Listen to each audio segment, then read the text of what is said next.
Sudarshan news में आपका स्वागत है। मैं हूं मुकेश कुमार और आप देख रहे हैं जवाब तो चाहिए। जवाब तो चाहिए में आज हम बात करेंगे ईरान इजराइल युद्ध में चीन की चुप्पी पर, अमेरिका की धमकी पर और पाकिस्तान को मिली धमकी और ईरान के किसी भी हाल पर सरेंडर नहीं करने की जिद पर। ईरान के हमले के बाद अमेरिका ने ईरान को बिना शर्त सरेंडर करने की धमकी दी है और कहा है कि यदि ईरान ऐसा नहीं करता है तो यह लड़ाई ईरान के प्रमुख आयतुल्लाह खमैनी की मौत होने तक चलता रहेगा।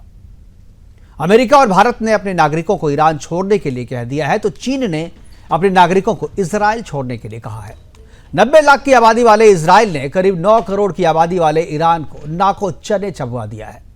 ईरान के हवाई क्षेत्र पर इजराइल का करीब करीब कब्जा हो चुका है। इजराइल के हमले में ईरान के पुराने लड़ाकू विमान उड़ने से पहले ही ध्वस्त हो चुके हैं। एयर डिफेंस सिस्टम S-300 को इजराइल पहले ही ध्वस्त कर चुका है। ईरान चाहे बातें कितनी भी बड़ी करे, लेकिन उसकी हालत किसी से छिपी नहीं है। यह लड़ाई जिसमें इजराइल का पलड़ा भारी नहीं बल्कि बहुत भारी दिख रहा है, फिर भी लड़ाई तत्काल खत्म होते दिख नहीं रही है। ईरान के शासक और धार्मिक नेता आयतुल्लाह खमैनी अंडरग्राउंड है और अमेरिका की धमकी के आगे नहीं झुकने की बातें लगातार कह रहा है और कह रहा है कि वो इजराइल से मरते दम तक लड़ेंगे। इजराइल पर अपने हमले वह तेज करे और भी ज्यादा खतरनाक हमले करने की वह बात भी कर रहा है। मध्य एशिया में अमेरिका के 8 स्थायी और 11 अस्थायी ठिकाने हैं और इस तरीके से 19 ठिकानों के साथ अमेरिका ईरान पर लगातार सालों भर नजर बनाए हुए है। इन अमेरिकी ठिकानों पर अमेरिका की सेना के साथ साथ उनके guided missile, tank, air defence system और जो ड्रोन है, वो सारी चीज़ें जो बिल्कुल हाईटेक और लेटेस्ट तकनीक है उनसे मौजूद वहाँ पर हैं और अमेरिका यदि चाहे तो ईरान को कभी भी मिट्टी में मिला सकता है। कुवैत, कतर, सऊदी अरब, UAE, बहरीन, जॉर्डन, इराक और मिस्र अमेरिका के स्थायी ठिकाने हैं जहाँ से अमेरिका ईरान पर सालों भर नज़र रखता है। इजराइल के हमले के बाद ईरान की हालत पस्त है। अभी उसे बाहरी मदद की सख्त दरकार है, लेकिन जो मदद करने वाले हाथ हैं वो ईरान से दूरी बनाए हुए हैं। इस्लाम के नाम पर पाकिस्तान ईरान के साथ कॉपी पर, नक्शे पर, पेपर पे नज़र तो आ रहा है, लेकिन कभी भी पाकिस्तान ने ना तो कुछ ईरान के लिए किया है, ना ही वह इस हालत में है कि वो ईरान की मदद कर सके। लेकिन अमेरिका के राष्ट्रपति डोनाल्ड ट्रंप और पाकिस्तान के सेना प्रमुख जनरल मुनीर की बंद कमरे में हुई बात के बाद पाकिस्तान शायद ही ईरान को कोई समर्थन करने की हिमाकत कर सके या उसके पक्ष में कोई बयान भी जारी कर सके।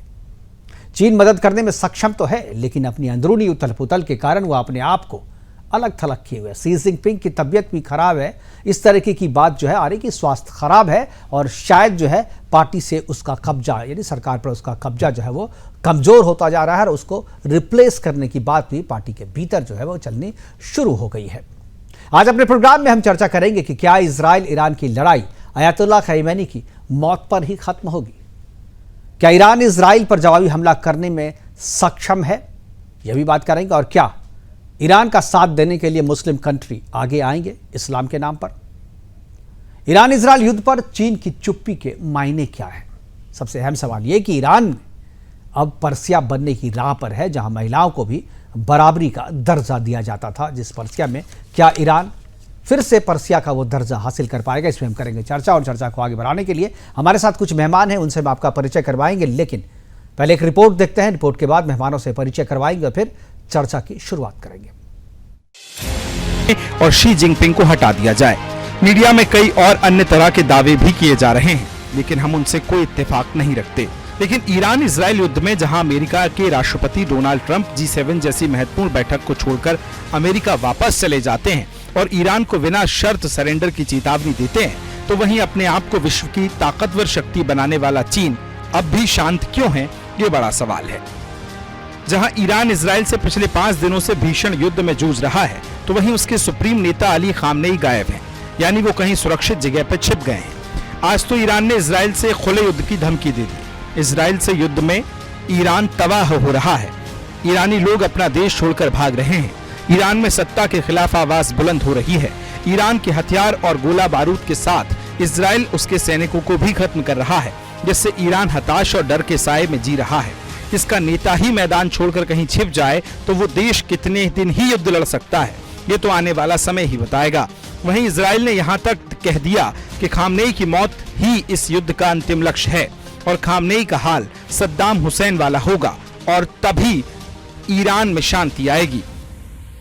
ईरान और इजराइल युद्ध के बीच एक लड़की के श्राप की चर्चा भी अब विदेशी मीडिया से लेकर सोशल मीडिया तक होने लगी है। दरअसल लोग ऐसा बता रहे हैं कि ईरान को 16 साल की निर्दोष लड़की का श्राप लगा है, जिसे ईरान की मजहबी पुलिस ने फांसी की सजा दी थी। वो लड़की कौन थी, आइए आपको थोड़ा सा उस लड़की के बारे में बताते हैं। ईरान की मजहबी पुलिस ने अवैध संबंध के आरोप में आतिफा साहलेह को ईरान के नीका शहर में 15 अगस्त 2024 को सरेआम सड़क पर क्रेन पर फांसी पर लटका दिया था। आपको बता दें कि ईरान पूरी दुनिया में महिलाओं को सबसे ज्यादा फांसी देने वाला देश है। अभी ईरान में बुर्का हटाने के लिए बहुत बड़ा कैंपेन चला था, जिसमें खामनेई की तानाशाही पुलिस ने शक्ति के साथ उसे कुचल दिया। इस दौरान बहुत सारी निर्दोष महिलाओं की मौत हो गई। उधर इजराइल की खुली धमकी और स्पष्ट लक्ष्य ने ये बात साफ कर दी कि खामनेई के बाद ईरान दोबारा से पुराना परसिया बनेगा, जहां महिला पुरुष सबको बराबर हक और सम्मान मिलेगा और फिर से फारस के लोग शांति और सुकून की जिंदगी जिएंगे। लेकिन उसके लिए ईरान से खामनेई की तानाशाह सरकार को खत्म करना होगा, जो कि इजराइल पिछले 5 दिन से लगातार कर रहा है। अब बड़ा सवाल ये है कि क्या चीन की चुप्पी और आतिफा साहलेह के श्राप खामनेई की जान लेगा। Bureau report, Sudarshan news. करेंगे चर्चा और चर्चा को आगे बढ़ाने के लिए हमारे साथ तीनों मेहमान जुड़ गए हैं। उनसे मैं आपका परिचय करवा दूं। हमारे साथ अनुज माथुर जी है, रक्षा विशेषज्ञ के रूप में, और तीनों हमारे साथ आज हैं जो रक्षा विशेषज्ञ वीएन झा हैं रक्षा विशेषज्ञ के रूप में, और महेश अग्रवाल जी विदेश मामलों के जानकार, वो भी हमारे साथ जुड़ गए हैं। और तीनों मेहमानों का हमारे साथ स्वागत है। और चर्चा की शुरुआत में वीएन झा जी से करना चाहूँगा। वीएन झा जी, इराक और इजराइल के युद्ध पे हम लोग लगातार चर्चा कर रहे हैं, आप भी देख रहे हैं, और आपकी एक्सपर्ट राय जो है हमारे तक पहुंचते रही है। यह जो मसला अभी नहीं नया हुआ है, इसमें क्या आपको लगता है कि इजराइल जो है, जैसा कि धमकी, अमेरिका की धमकी के बाद जो है, आज अभी थोड़ी देर पहले आयतुल्लाह खमेनी का जो स्टेटमेंट आया है कि हम झुकेंगे नहीं और जिसको डराना है वो डराए, हम उनसे डरेंगे नहीं, क्या आपको लगता है कि सच में ये लड़ाई जो है, इराक जो है वो अब पर्सिया बनने की राह पे है ईरान, और आयतुल्लाह खमेनी की मौत के बाद ही ये लड़ाई खत्म होगी? मुकेश जी, जब आप बहुत डर जाते हैं तब आप जोर जोर से चीखते हैं, जोर जोर से चिल्लाते हैं, आपकी आवाज की जो ध्वनि है वो तेज हो जाती है। शायद यही कारण है, क्योंकि देखिए आज के दिन में ईरान के ऊपर में जिस तरह से हवाई नियंत्रण जो हो गया है इसराइल का, इसको हम लोग एयरफोर्स के टर्म में टोटल एयर सुप्रीमेसी को कहते हैं। बिल्कुल। तो जब आपकी टोटल एयर सुप्रीमेसी हो किसी देश के ऊपर में, तो उस देश में क्या हो रहा है, कहाँ पे क्या हो रहा है, उस देश की किसी भी जो प्रतिष्ठान है उसको खत्म करना आपके बाएं हाथ का खेल है। ये सिर्फ समय का फेर है, समय का तकाजा है कि कब क्या होगा। आज के दिन में ईरान के पास में दूसरा कोई चारा नहीं है।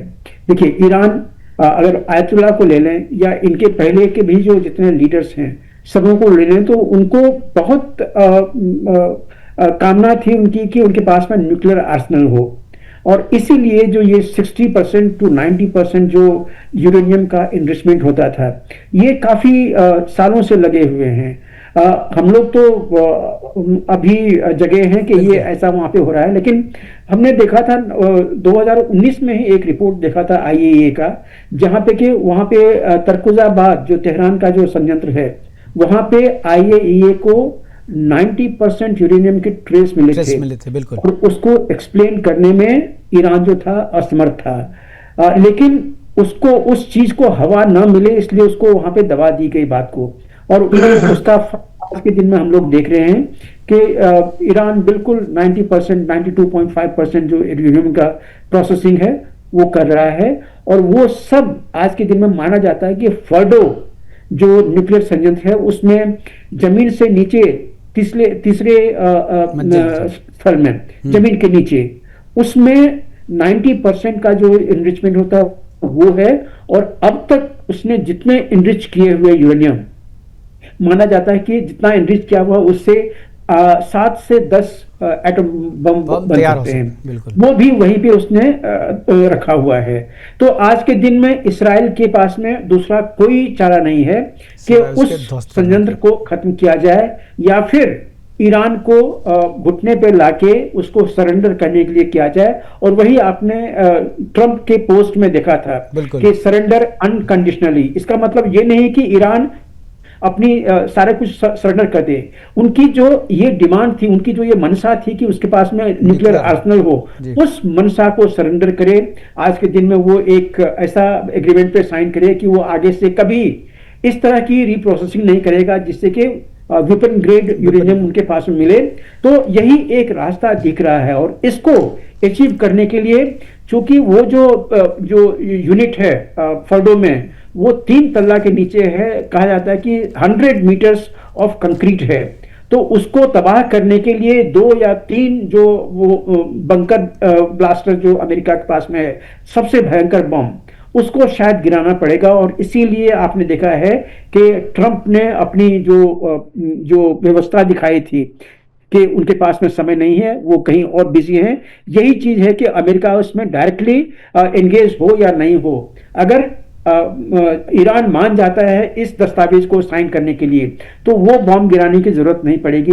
लेकिन अगर ईरान इसके लिए तैयार नहीं होता है तो फिर शायद लेकिन झाजी, लेकिन अगर ईरान उस बंकर को ध्वस्त कर देता है तो वहां तो यूरेनियम है, तो फिर तो उसका जो रेडिएशन है वो तो हमारे तक भी, आज न कल हमारे तक भी पहुंचेगा। वो तो नहीं मुकेश जी, यूरेनियम जो होता है या बॉम्ब जो होते हैं उसके रेडिएशन इस तरह से नहीं होते। मैंने उसकी एक स्पेशल टेक्नोलॉजी होती है, मैंने उसको किया हुआ है, इसलिए मैं जानता हूँ।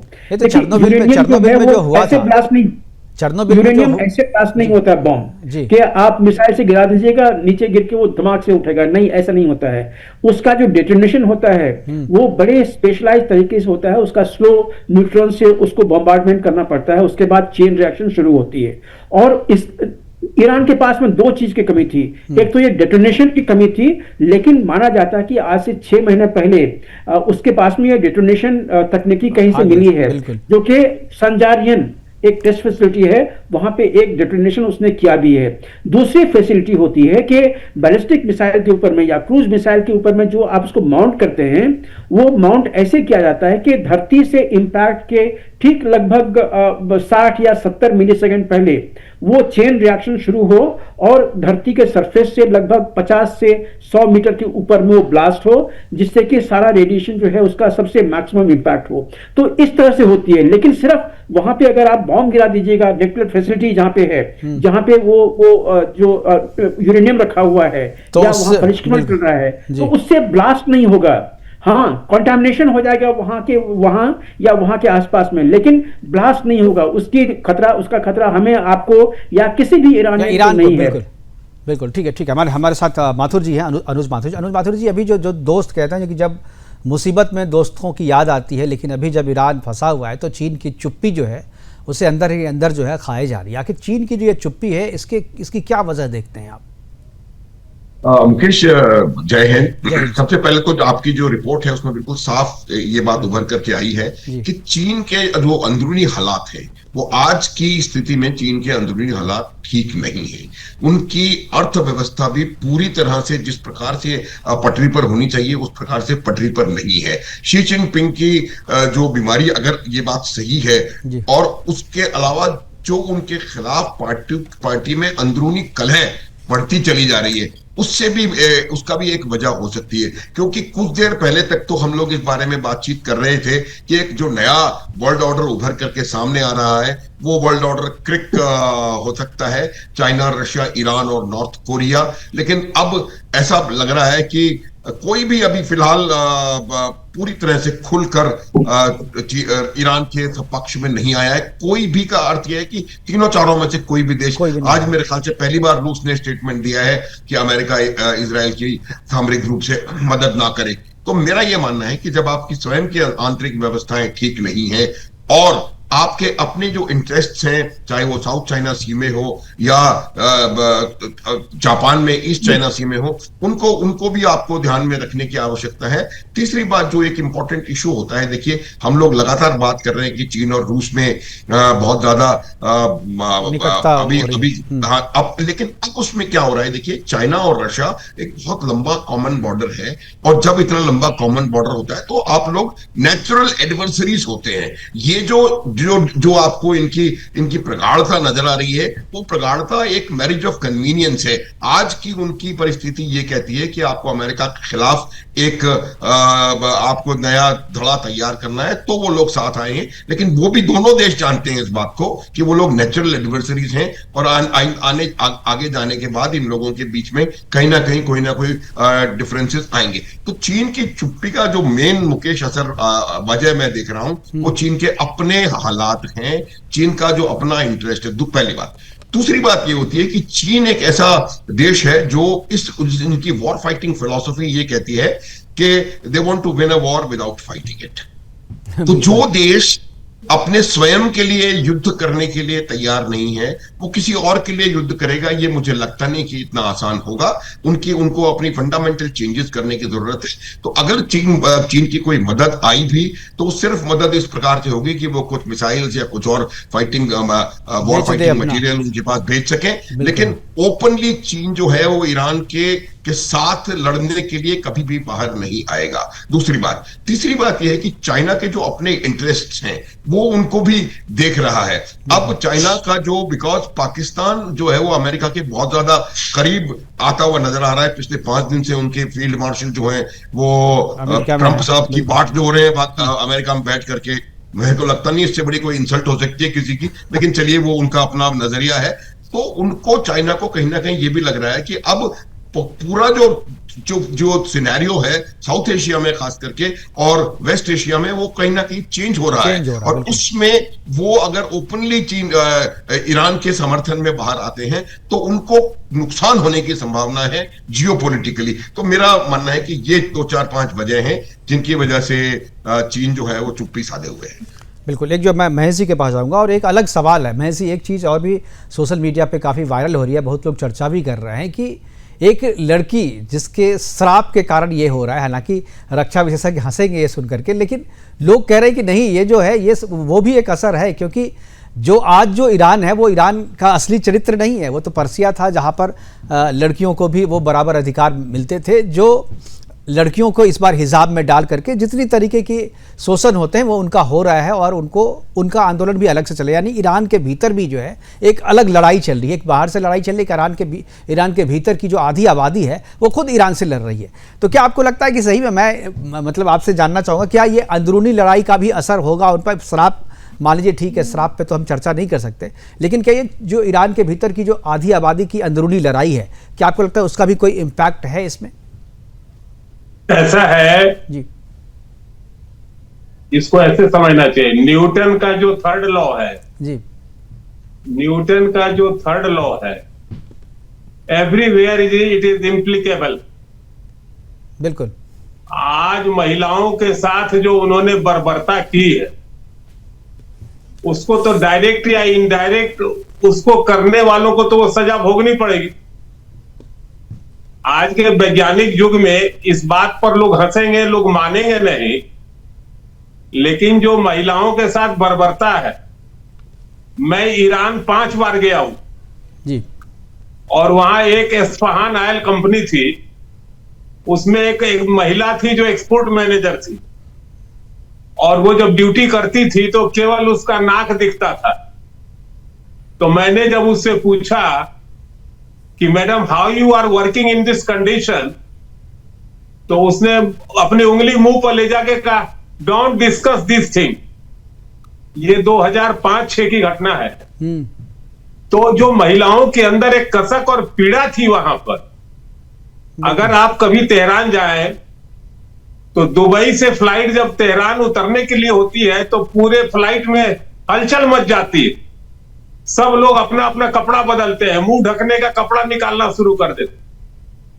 तो ईरान को 1977 में जब शाह का पलायन हुआ जी, और ये कठमुल्ला आए शासन में, उसके बाद जो ईरान को जिस तरह से तबाह किया है, वहां के कल्चर को तबाह किया है, वहां के तहजीब को तबाह किया है इन्होंने, तो वो तो होना ही था जो हो रहा है। लेकिन मैं कहूंगा कि ये लेट हो रहा है, ये और पहले हो जाना चाहिए। बिल्कुल। बिल्कुल, ये लेट हो रहा है, पहले हो जाना चाहिए। और ये अंदरूनी लड़ाई भी जो है, मतलब ईरान जो है दो फ्रंट पे, एक बाहर से और एक भीतर से, दोनों जूझ रहा है। मैं एक चीज़ बीएन झा और अनुज माथुर जी, आप दोनों से जानना चाहूँगा कि ये तो ईरान और इजराइल के बीच में हो रहा है, पाकिस्तान की भूमिका भी जो है यहाँ पर, चूँकि अमेरिका के पास गया, इस गुट में पाकिस्तान की जो भी भूमिका हो, मैं भारत की भूमिका के बारे में चाहूँ। ये लड़ाई अगर खिंचता है, चाहे इस लड़ाई में अगर इजराइल जैसा कि अभी लीड करता हुआ दिख रहा है, भारत पे असर इसका किस तरीके से हो सकता है? भारत को कहाँ देखते हैं आप? झा जी, आपकी आवाज नहीं, अनम्यूट करें अपने आप को, अनम्यूट करें सर अपने आप को। सॉरी जी। देखिए, भारत अपने आप को पाता है कि वो ईरान के भी नजदीक है और इसराइल के भी नजदीक है। इसराइल हमारा बहुत अच्छा दोस्त है। ईरान, चूंकि वहां पे हमारे इकोनॉमिक इंटरेस्ट ज्यादा है चाबहार पोर्ट को लेके, तो ईरान भी हमारे अच्छे पेज में है। लेकिन ईरान पे आप बहुत ज्यादा भरोसा इसलिए नहीं कर सकते हैं कि हमने पिछले दिनों में देखा है कि ईरान के कुछ नेता ने भारत की बुराई की थी कि यहाँ पे मुस्लिम जो है वो प्रताड़ित हो रही, सब हमने समझ में आया हुआ है। तो इसीलिए रिश्ता दोनों से है। अभी हाल ही में हमारे जो विदेश मंत्री हैं उनकी दोनों से बात हुई है, दोनों के विदेश मंत्री से। लेकिन इसमें होने क्या वाला है कि अभी ईरान जो है बहुत बड़ा मार खा रहा है और उसको जो राहत है वो कहीं से नहीं पहुंच रही है। न चीन उसको अभी कोई राहत दे सकता है, लेबनान की आज की शक्ति नहीं है, यमन तो इसी का है, ईरान का है, यमन से यहाँ पे कुछ आ नहीं सकता है। बाकी दो एक देश जो ईरान के पक्ष में बोल रहे हैं, जैसे टर्की भी ईरान के पक्ष में बोल रहे हैं, पाकिस्तान भी ईरान के पक्ष में बोल रहे हैं। आपने ऑलरेडी बता दिया कि पाकिस्तान का जो मुल्ला है वो वहां पे, मुनीर जो है वहां पे ट्रंप के साथ में वो कदम ताल कर रहा है पिछले 4-5 दिन से। तो वहां की जो दशा है, पाकिस्तान डायरेक्टली खुल के यहाँ पे नहीं आएगा। और टर्की भी, चूंकि वो नेटो का सदस्य है, वो भी वहां पे खुल के नहीं आएगा। तो ये सारी चीजों को लेके आपको यही आप मिलता है। और यहां तक कि सीरिया, जहां पे कि हिजबुल्लाह का एक समय में तंत्र था, आज वो भी यहाँ पे खुल के ईरान के साथ में नहीं आएगा, क्योंकि वहां का जो आज के जो नॉमिनेटेड प्रेसिडेंट है वो यूरोपीय खेमे में जाके अपना जो इमेज है वो बढ़ा के सैंक्शन निकलवाना चाहता है। तो इसलिए ईरान आज के दिन में अकेला पड़ा हुआ है, ज्यादा कुछ कर नहीं सकता है। हाँ, अभी जब एयर डोमिनेंस शुरू हो गई है इसके ईरान के ऊपर में, तो ईरान को अपना जो मिसाइल जो है वो भी इसराइल के ऊपर में छोड़ना मुश्किल होगा, क्योंकि एक भी मिसाइल अगर छोड़ेगा तो उसका सिग्नेचर, IR सिग्नेचर उसका F-35 पे वो पड़ेगा और फिर वो जो उसका साइट है वो ध्वस्त हो जाएगा। तो ईरान आज के दिन में काफी तबाही में है। और वहां का जो आयतुल्ला है वो देखिए, उसके ऊपर में आप यकीन नहीं कीजिए कि वो क्या करने वाला है। आप पिछले साल में अगर देखें, जबकि अप्रैल और जून के बीच में अटैक वहां पे चल रहा था, तो आयतुल्लाह ने पूरे मुस्लिम वर्ल्ड से रिक्वेस्ट किया था कि हम लोग सब एक हो जाएं, जिससे कि हम इसराइल को खत्म कर सकें। यही उसकी मानसिकता है। और इसीलिए आज के दिन में जो इसराइल है वो किसी भी तरह से ईरान को न्यूक्लियर संपन्न नहीं होने देगा। और इसलिए जो मैंने कहा था कि अगर वो वार्ता के टेबल पे नहीं आया हस्ताक्षर करने के लिए कि वो न्यूक्लियर आर्सेनल नहीं बनाएगा और वो सारे अपने न्यूक्लियर प्रतिष्ठान जो हैं उसको IAEA को समर्पण करेगा, तो उसके ऊपर में जो कार्रवाई है वो कार्रवाई बिल्कुल आप मान के चलिए कि उसके जो बंकर ब्लास्टर हैं वहां पे प्रहार होगा। तो ये सारी चीजों को लेके चलिए। एक चीज और बीएन झा जी, क्या अमेरिका इस फिराक में भी है या ये कोशिश भी कर रहा है कि वहां सरकार बदल दे, वहां पर दूसरी सरकार हो जाए, खमैनी को सत्ताच्युत कर दिया जाए? तो शायद, क्योंकि इस तरीके की चीजें अमेरिका करता रहता है जिसकी से हस्तक्षेप करने के लिए हम लोग एक गलती कर रहे हैं। देखिए, ये जितने भी रेडिकल नेशंस हैं, इसमें सिर्फ सरकार को बदलने से कुछ नहीं बदलेगा। आपने ओसामा बिन लादेन को मार दिया, क्या वहां पे कुछ चेंज हुआ? आपने हमास का जो 1, 2, 3 सारे चीफ को आपने मार दिया, क्या हमास खत्म हुआ? ये नहीं होगा। ये इनकी आइडियोलॉजी इनके कुरान से आती है। जब तक कुरान इनके पास में है तब तक ये आइडियोलॉजी चलती रहेगी, क्योंकि ये। लेकिन देखिए, अभी आपने बहुत सही बात कही झा जी, आपने बहुत अच्छी सही बात कही। मैं अगला क्वेश्चन इसी पूछ रहा था आपसे, जो कुरान की आइडियोलॉजी पे चल रही है, तो कुरान की आइडियोलॉजी पे चलने वाली जितनी इस्लामिक कंट्री है, तो क्या अभी कुरान की आइडियोलॉजी के हिसाब से ईरान के साथ होना चाहिए सबको? लेकिन पाकिस्तान तो डॉलर के चक्कर में कुरान को बाहर छोड़े हुए है। वो तो अमेरिका की डॉलर के कारण जो है वो इस्लाम उसके लिए कुछ भी नहीं है। दूसरे जो मुस्लिम कंट्री है, 57 मुस्लिम कंट्री है, तो कोई भी साथ नहीं आ रहा, तो फिर ये आइडियोलॉजी जो इस्लाम की आइडियोलॉजी है, चाहे जो आप कह रहे हैं कुरान की आइडियोलॉजी है, वो कहाँ गई फिर? देखिए, बिल्कुल आपने ठीक कहा, लेकिन आज के दिन में जो इस्लामी वर्ल्ड है वो दो कहते हैं डबल टॉक, उसमें माहिर है। आप पाकिस्तान का एग्जाम्पल देख लीजिए, अमेरिका से फंड लेके वो तालिबान को मदद कर रहा था। अमेरिका से फंड उसको इसलिए मिलती थी कि वो तालिबान को हटा सके, लेकिन ये जो दोहरा चरित्र है ये लगभग सारे इस्लामिक देश में आपको मिलेगा। आप सऊदी की बात ले लीजिए, ओसामा बिन लादेन कहां से आया था? सऊदी से आया था। वो 9/11 का जो अटैक हुआ था किसके शहर पे हुआ था? सऊदी के हुआ था। लेकिन सऊदी आज अमेरिका का मित्र बना हुआ है। तो ये लगभग आपको हर जगह मिलेगा कि ये डबल टॉक आपको मिलेगा करने के लिए। आज के दिन में इस्लामिक वर्ल्ड जो है वो लगभग 3 खेमे में बटा हुआ है। बिल्कुल, इसमें करेंगे सर, तीन खेमे में बटा हुआ। सर रोकना चाहूंगा, ब्रेक के लिए कहा जा रहा है, छोटे से ब्रेक के लिए रुकते हैं, वापस आएंगे तो यही सवाल मैं माथुर जी से और महेश अग्रवाल जी से भी पूछूंगा कि आइडियोलॉजी के आधार पर इस्लामिक कंट्री एक साथ एक प्लेटफॉर्म पर क्यों? बीएन झा जी कह रहे थे कि आइडियोलॉजी के आधार पर ऐसा है कि सारे लोग हैं, लेकिन आइडियोलॉजी के आधार पर लोग एक प्लेटफॉर्म पे तो आ नहीं रहे हैं, और आइडियोलॉजी के खिलाफ लड़ाई तो हर एक इस्लामिक कंट्री के भीतर में उसकी आधी आबादी लड़ रही है। इसलिए इसका समाधान तो तभी होगा जब वहाँ सत्ता बदलेगी। सत्ता बदलेगी तभी वहाँ पर मुझे लगता है कि चीज़ें होगी। आप पहले आइए, इस्लाम के नाम पर, अगर इस्लाम के नाम पर अगर नहीं आ रहे हैं तो इट मीन्स कि आधी आबादी की लड़ाई कहीं ना कहीं मजबूत हो रही है देश के भीतर में, इस्लामिक कंट्री के भीतर में। मुकेश, देखिए, मैं झा साहब की बातों से पूरी तरह सहमत हूँ। जब ये देखिए, जो violence of a radical mind जो होती है वो उनको उस समय से उनके अंदर उनके सोच विचार में उस समय से डाली जानी शुरू करती है जब वो बिल्कुल बचपन की परिस्थिति में होते हैं। तब से अगर आप उनको ये सिखा रहे हैं कि ये करना है, वो नहीं करना है, यहां जाना है, वहां नहीं जाना है, तो उसका बिल्कुल उसको बाहर निकालना इट इज नॉट इजी। और ये मैं पूरी तरह से सहमत हूं कि जो एजुकेशनल इकोसिस्टम है उसको चेंज करना पड़ेगा फंडामेंटली। वो एक बहुत लंबा और बहुत फार फेच्ड प्रोसेस है। अभी फिलहाल जो आवश्यकता है, देखिए मुकेश, यहां पर जो आवश्यकता वो ये है कि वो ईरान को इस बात का यकीन करेंगे कि ईरान परमाणु मुक्त राष्ट्र रहे। इसमें कोई किसी को संदेह होने की आवश्यकता नहीं है। जहां तक मुस्लिम यूनिटी का प्रश्न है, मैं आपको ये बता सकता हूं कि जब पाकिस्तान अपने खुद के देश के शिया मुसलमानों की देखभाल नहीं कर सकता तो वो दूसरे शिया देश के साथ किस प्रकार के आप उम्मीद रखते हैं उस पाकिस्तान से कि वो अपने देश के शियाओं की मस्जिदों में तो बम फोड़ रहे हैं, हवाई जहाज से वहां पर हमले कर रहे हैं। तो ये बहुत दूर की बात है।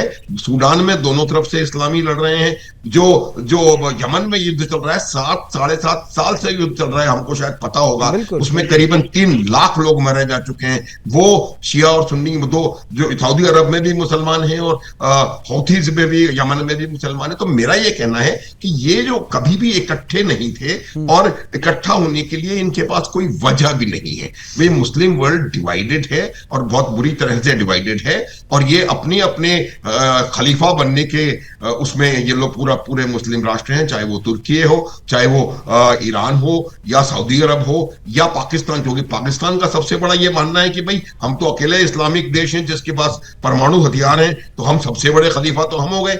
और आज वो खलीफा जो है उन खलीफाओं के सबसे बड़े खलीफा 5 दिन से एक कहां पर बैठे हुए हैं। उन शब्दों का प्रयोग मैं करना नहीं चाहता हूं, लेकिन एक वर्ड में मैं बताऊंगा कि जो सबसे बड़ा इस्लाम का खलीफा है वो अमेरिका का पालतू है।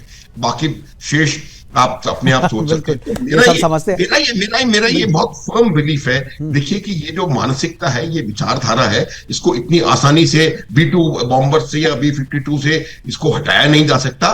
फिलहाल जो आवश्यकता है वो इस बात की है कि ये यकीन किया जाए कि मिडिल ईस्ट में पावर बैलेंस को बनाए रखने के लिए और इजराइल के जो एग्जिस्टेंस को बनाए रखने के लिए ये आवश्यक है कि ईरान या किसी भी देश के पास न्यूक्लियर बॉम्ब नहीं आए। और यही वजह है कि ईरान के ऊपर हमले हुए हैं, और वो लोग बहुत करीब थे इस्लामिक बॉम्ब या जिसको जो भी बॉम्ब आप नाम देना चाहते हैं उस बनाने के बहुत करीब थे।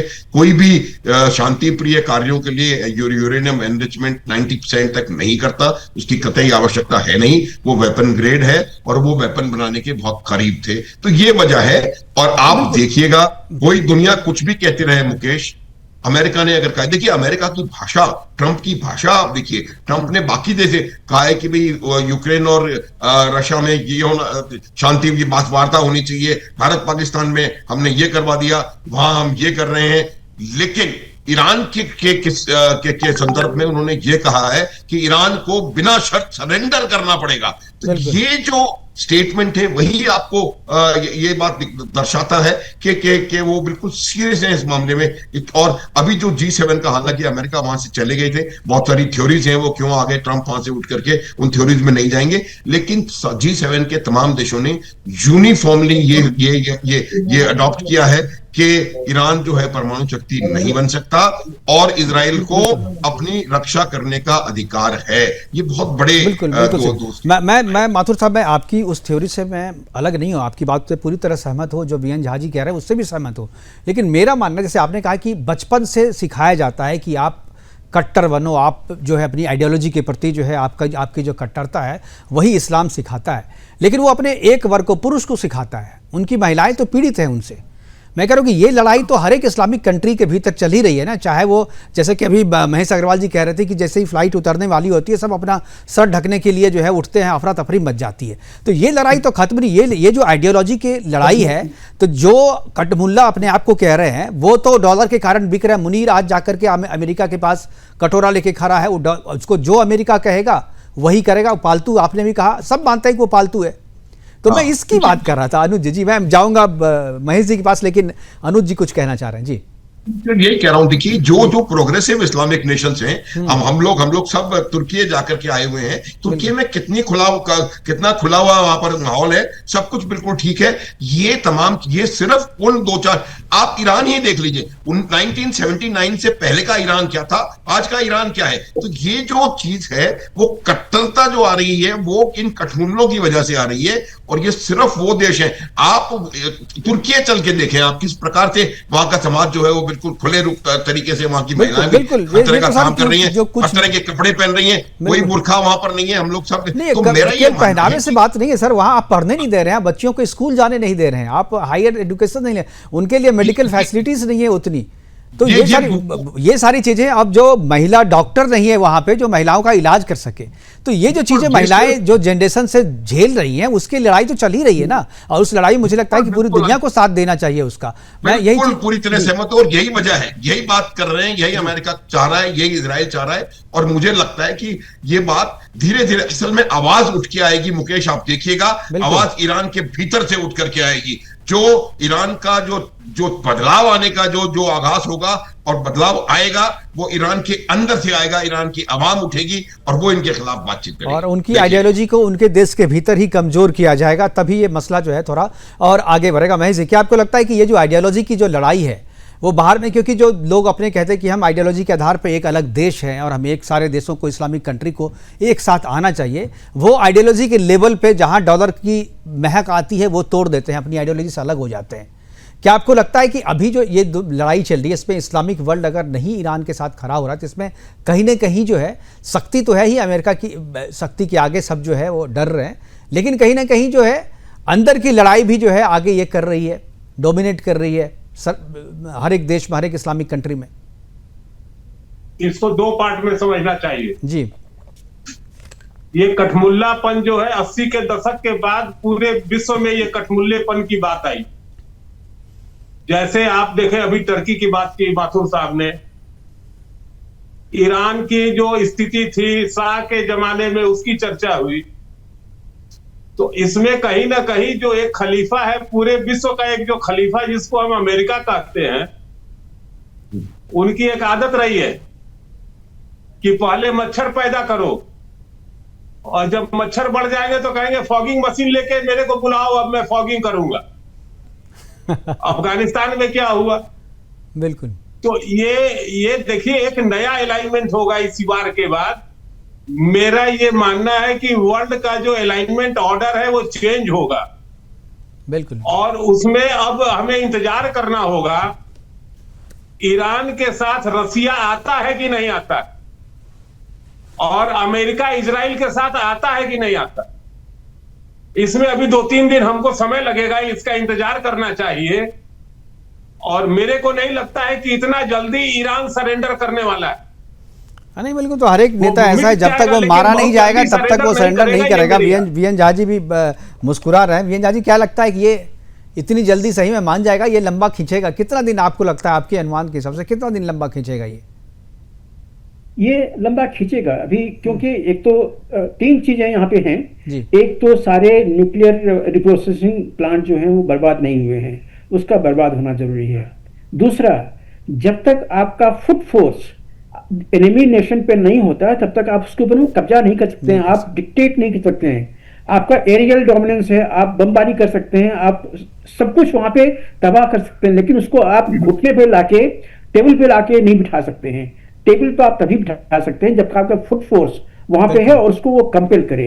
तो ये आप नहीं कर सकते, क्योंकि न तो इसराइल का जमीन जो है वो ईरान से मिल रहा है कि वहां की फौज कूच कर जाती, न अमेरिका का जो जमीन है वहां पे मिल रहा है, क्योंकि इसमें बहुत बड़ा डेंजर है। अगर अमेरिका या इसराइल अगर ये कोशिश की कि अपने फुट फोर्स को ईरान में उतारे, तो ये उनके लिए बहुत बड़ी चुनौती होगी और ये शायद ब्लंडर होगा, उनका मिलिट्री ब्लंडर होगा। तो ये वो नहीं करना चाहेंगे। तब एयर डोमिनेंस रखते हुए उसको बार बार उसका कमर तोड़ते हुए उसको घुटने पे लाके तभी खड़ा कर सकते हैं, और इसके लिए समय लगेगा।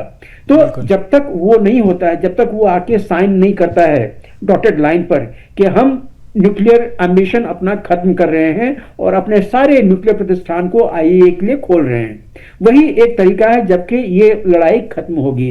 नहीं तो देखिए, तेहरान को आप बर्बाद कर सकते हैं न्यूक्लियर बॉम्ब द्वारा, लेकिन वो कोई नहीं करना चाहेगा, न तो इसराइल और न ही अमेरिका। अब जहां तक बात हो रही है कि रशिया यहाँ पे आएगा, रशिया भी नहीं आएगा।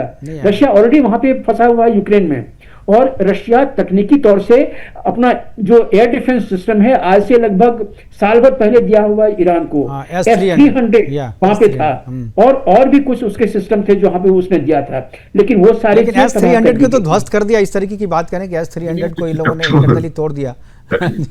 माथुर साहब मुस्कुरा। और एक अंतिम चीज आपको ये बताना चाहूंगा कि देखिए, जहां तक कि रेडिकलिज्म का सवाल है, आज तक विश्व में एक ही ऐसा देश है जिसने इस्लामिक रेडिकलिज्म पे फतह पाई हुई है, और वो है चाइना।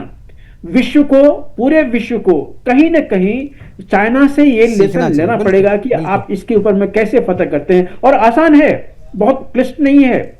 मैंने पूरी उसकी कहानी पढ़ी। सबसे बड़ी बात सर, चाइना ने किया हुआ है और सारे इस्लामिक कंट्री का दोस्त भी बना हुआ है, और सारे इस्लामी देश का, रेडिकल इस्लामिक देश का वो नेता बना हुआ है। ना पाकिस्तान कुछ बोलता है, ना सऊदी कुछ बोलता है, ना अफगानिस्तान कुछ बोलता है। आज के दिन में तो उज्बेकिस्तान भी रेडिकल स्टेट हो रहा है। तो ये सब चुप है चाइना के साथ। जी सर, हमारे पास समय की कमी है सर।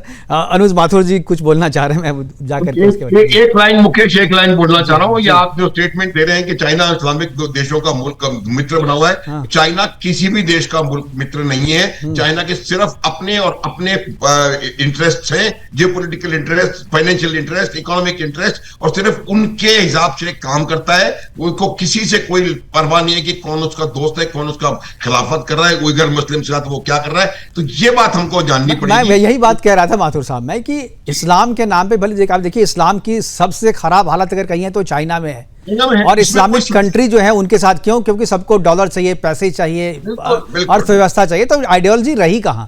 तो इसलिए जो अंदर में जो इस्लामिक कंट्री के भीतर में जो लड़ाई चल रही है, मुझे लग रहा है कि वही लड़ाई प्रिवेल करेगी। सत्ता जब तक नहीं बदलेगा तब तक इसका जो आप कहें जो स्थायी समाधान जो है, मुझे नहीं लगता है कि तब तक ही इसका होगा। जी, थैंक यू सर हमारे साथ जुड़ने के लिए। अनुज माथुर जी आपका, महेश अग्रवाल जी आपका, और वीएन झा जी जो बहुत ही स्पष्टता से सारी चीज़ें हम लोगों को समझा गए, और जो चीज़ हमारे जो दर्शक देख रहे होंगे वो वीएन झा जी जो कह रहे थे बिल्कुल उसी दिशा में ये पूरी चीज़ें जो हो जाते हुए दिख रही है। हमारे साथ जुड़ने के लिए फिलहाल तीनों मेहमानों का बहुत बहुत धन्यवाद। और यह जो लड़ाई शुरू हुई है अभी फिलहाल खत्म होती तो नजर नहीं आ रही है, लेकिन जब भी यह खत्म होगी तो साथ में कट्टरता भी खत्म हो, साथ में रेडिकलिज्म भी खत्म हो, और साथ में जो आधी आबादी की जो लड़ाई है वो उस लड़ाई की जीत हो। इसी उम्मीद के साथ आज के प्रोग्राम को यहीं पर वाइंड अप करता हूं। धन्यवाद, शुक्रिया। अभी के लिए इतना ही, दीजिए इजाजत, नमस्कार।